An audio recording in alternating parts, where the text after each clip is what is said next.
Earlier this week, internet meeting platform SalesCrunch made an offer to buy WebEx from Cisco for $1 plus 15% equity in the new company. Cisco purchased the online conferencing platform in 2007, but last year announced it was making cuts and narrowing its focus to specific technologies. And since WebEx has been rumored to be part of the cuts, SalesCrunch is hoping its unsolicited bid will resonate with the shareholders. And Sean Black, SalesCrunch's CEO and founder, is joining us now by way of Skype to talk about this offer and what it could mean. Thanks for joining us today, Sean. Thanks for having me, Abby.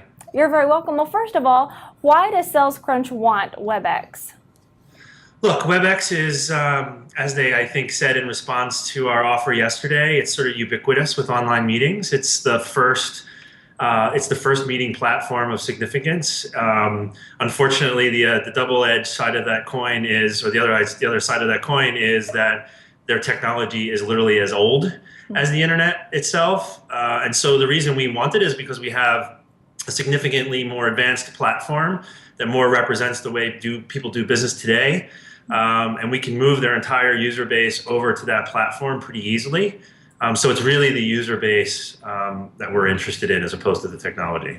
Right, and I guess that's why you've called SalesCrunch basically a natural successor to WebEx then, right? Yeah, absolutely. WebEx was built, to its credit, 12 years ago with a completely different kind of infrastructure that's available today. And so, we represent sort of the next wave of what, online meetings are going to look like. Well, I understand that SalesCrunch has tried negotiating with Cisco in the past, but hasn't had any luck. So why do you think that shareholders will be any different?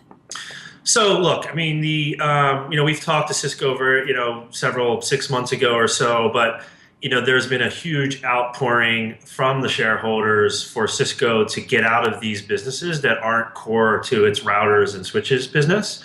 And they've listened, right? They've shut Flip down, unfortunately, 2 years after buying it for $600 million, laid off 550 people, and they're shutting down. They shut down Umni Telepresence recently. So they're increasingly paying attention to their shareholders and getting back to what is, their core business. And it's been long questioned that WebEx fit into that core switchers and routers business. And that's, I think, why the offer made so much sense to reporters who frankly have followed Cisco for the last 15 years, is because it's never made much sense for them. And so we think the shareholders will sort of stand behind this offer. Well, last year, Morningstar analyst Grady Burkett said, quote, "What investors would like is to see them more focused on their core market like routers, switches, and data centers," end quote. So why do you think that this helps provide further proof that Cisco should sell WebEx? Oh, actually, it was rumored several months later by Eric at All Things D that in fact the Linksys and WebEx were the most likely to go because it doesn't fit into the switchers and routers business. John Chambers was interviewed a couple of weeks ago and asked why he didn't buy Skype, and he said because it directly conflicts with our partners, and it just didn't make much sense. And the same is true for WebEx. When you look at Cisco in the high-end telepresence business, which is a very different business. It's, a very high-end expensive gear, and big corporations that around the world can speak to each other like this. That actually makes sense from a switches and routers perspective, because those things require significant core technology that Cisco provides. But the WebEx business just makes no sense at all. So what would a joint company of SalesCrunch and WebEx look like?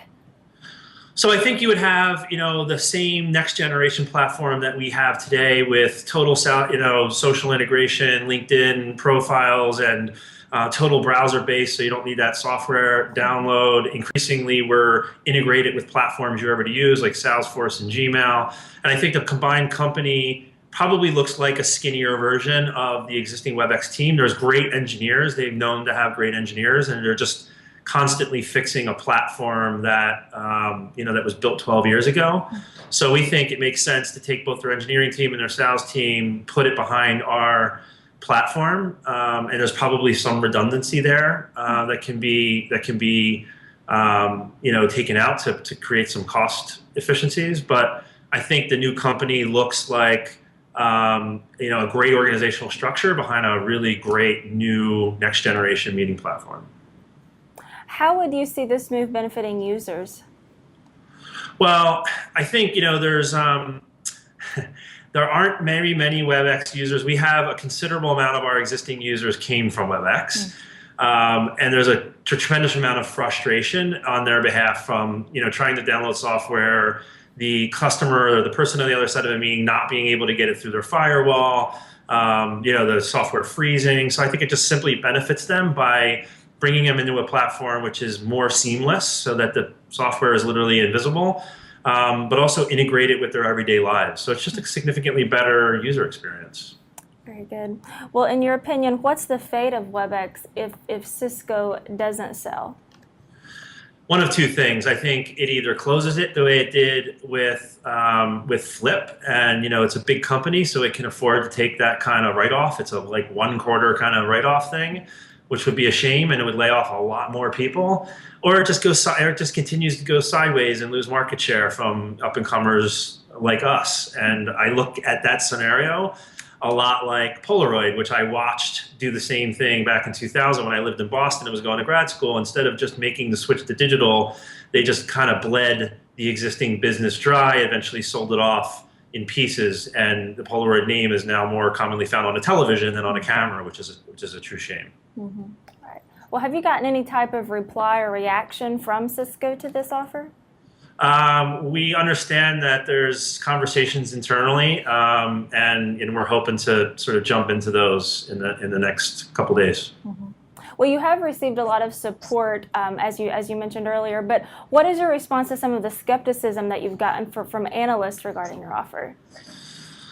I don't know that there was a ton of skepticism. I think, it may seem silly, the dollar offer, but, in fact, the equity is the real sort of meat behind the offer.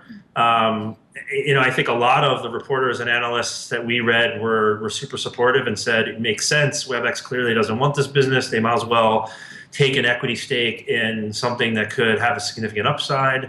But I think I'm sure that there's another school of thought, in which WebEx would be or Cisco would be crazy to do this deal, but it's unclear what the alternative is, and Cisco's certainly not putting one forward.